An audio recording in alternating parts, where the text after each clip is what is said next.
Saudara, masih soal tudingan ijazah palsu. Dalam program Bola Liar, tersangka kasus ijazah Jokowi Roy Suryo kembali menegaskan awal masalah kasus tudingan ijazah palsu adalah dari Presiden ke-7 RI Joko Widodo sendiri. Selain tudingan ijazah palsu, Roy juga mempertanyakan kelulusan Jokowi dari UGM dengan IPK kurang dari 2. Ketika kemudian kita challenge dengan adanya temuan-temuan ilmiah, yang saya lakukan itu penelitian ilmiah dari ada sebuah orang mengunggah waktu itu tanggal 1 April Dian Sandi. Kemudian kita teliti, oh ini palsu.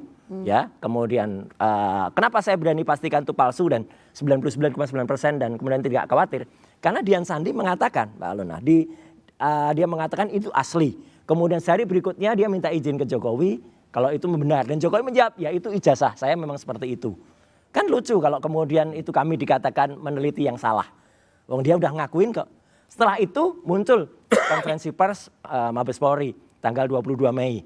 Yang mana ijazah yang ditampilkan pada saat 22 Mei itu. Keluarin sekarang. Nah, ini dulu ilmiahnya dulu. Oh, ilmiah. Nanti banyak ceritanya ya ininya nanti. ya.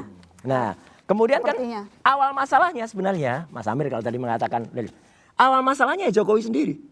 Kausa primanya. Ini enggak saya tampilkan hanya di Kompas loh ya. IPK-nya adalah 2 kurang, enggak sampai 2. Lah itu kita sebagai mahasiswa, mantan mahasiswa, pasti berpikir IP 2 kurang kok bisa lulus ya. Kalau Mas Roy IP-nya berapa IPK? Saya IP-nya 2,7, memang nggak sampai 3. Dari Visipol? Dari Visipol. Ya, saya ngakuin nggak sampai 3. Tapi masih masuk waktu itu kalau menjadi dosen masih masuk. Waktu itu IP 3 itu susah sekali, nggak kayak adik-adik sekarang.